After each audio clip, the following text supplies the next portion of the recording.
இந்த மாதிரி 3D clock எப்படி செட் பண்ணலான்றது இந்த வீடியோவில் பண்ணி பார்க்க போகிறோம். ஸோ வீடியோ வந்து ஸ்கிப் பண்ணாம பாருங்க, ஓகேவா? ஃபர்ஸ்ட் நீங்கள் பண்ண வேண்டிய ஸ்டெப் வந்து அப்படின்னா உங்கள் மொபைல் வந்து அன்லாக் பண்ணுங்க. அன்லாக் பண்ணிட்டு ஹோம் ஸ்க்ரீனில் போங்க. போயிட்டு ஹோம் ஸ்க்ரீன் வந்து லாங் ப்ரெஸ் பண்ணுங்க. ப்ரெஸ் பண்ணிங்கன்னா உங்களுக்கு வால்பேப்பர் ஸ்டைல் வரும்.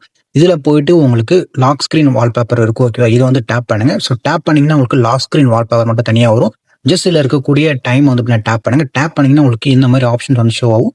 இதில் வந்து பாருங்க ஃபாண்ட்ஸ் வந்து கொடுத்துருப்பாங்க, ஓகேவா? ஸோ எந்த ஃபாண்ட் உங்களுக்கு வேணுன்றது கேட்டிருப்பாங்க.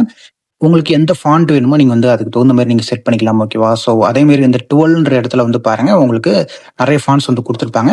அதே மாதிரி கலர் கூட நீங்க வந்து சேஞ்ச் பண்ணிக்கலாம் இந்த ஃபாண்ட்டுக்கு, ஓகே? இப்போ வந்து நான் எல்லோ வந்து சூஸ் பண்ணியிருக்கேன். சூஸ் பண்ணி எல்லோ மாறிடுச்சு பாருங்க. இப்போ வந்து பாருங்க ஸ்டைல்ன்ற ஆப்ஷனுக்குள்ள போறேன். போனே உங்களுக்கு நிறைய ஸ்டைல்ஸ் வரும் வால்பேப்பர்ல, ஓகேவா? ஸோ இதில் போயிட்டு நீங்கள் எது வேணுமோ நீங்கள் வந்து சூஸ் பண்ணிக்கலாம், ஓகே? நான் சூஸ் பண்ணது இதில் இருக்கு பாருங்க, ஓகே? ஸ்டைல்ன்றது, ஓகே? இது வந்து உங்களுக்கு சூஸ் பண்ணி சின்னதாக வரும்.